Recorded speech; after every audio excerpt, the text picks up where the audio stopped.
नहीं होगा। मैं मुख्यमंत्री जी को ये कहना चाहता हूं कि ये तो मात्र ट्रेलर है, पिक्चर तो आने वाले समय में हम लोग आपको दिखाएंगे। सम्मानित साथियों, ये देश 15 अगस्त 1947 को आजाद हुआ है। 14 अगस्त 1947 को हम लोग इस देश में ब्रिटिश हुकूमत के अधीन थे। ब्रिटिश हुकूमत के अधीन होने के कारण इस देश में बहुत सारे हक अधिकार हक वंचित समाज के लोगों को नहीं थे।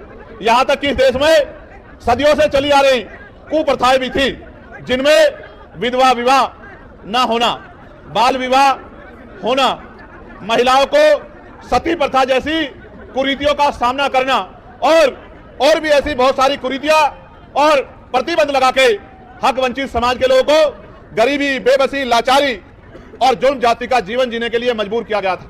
ये बात मैंने आपको इसलिए बताई कि आज भी आपकी समस्याओं में ये समस्याएं प्रमुख हैं कि रोटी, कपड़ा, मकान जो बुनियादी जरूरत है, खाने के लिए रोटी, पहनने के लिए कपड़ा, सर ढकने के लिए छत, पीने के लिए साफ पानी और आत्मसम्मान का जीवन, ये बुनियादी जरूरतें हैं।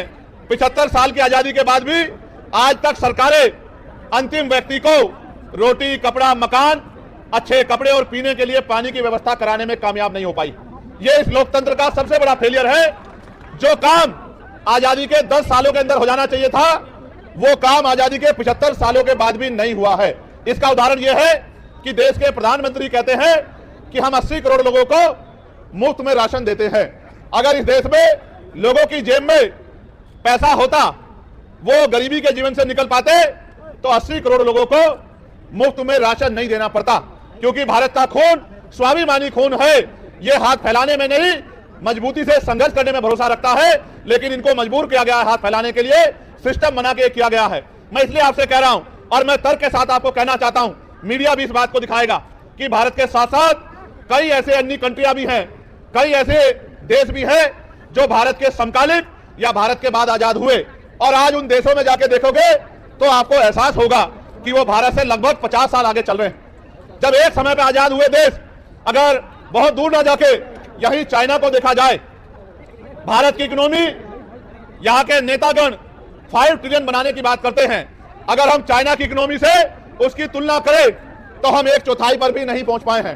एक समय में आजाद हुए देशों में इतना अलग अलग तरह का आर्थिक गैर बराबरी का जो उदाहरण मिलता है, ये इस बात का उदाहरण है कि आज भी इस देश का अंतिम व्यक्ति बुनियादी सुविधाओं से वंचित है। और मुझे कहने में कोई परहेज नहीं है कि इनमें भी दलित, आदिवासी और पिछड़े वर्ग के लोगों के हाल बहुत बुरे हैं। आज भी हमारी बहनों को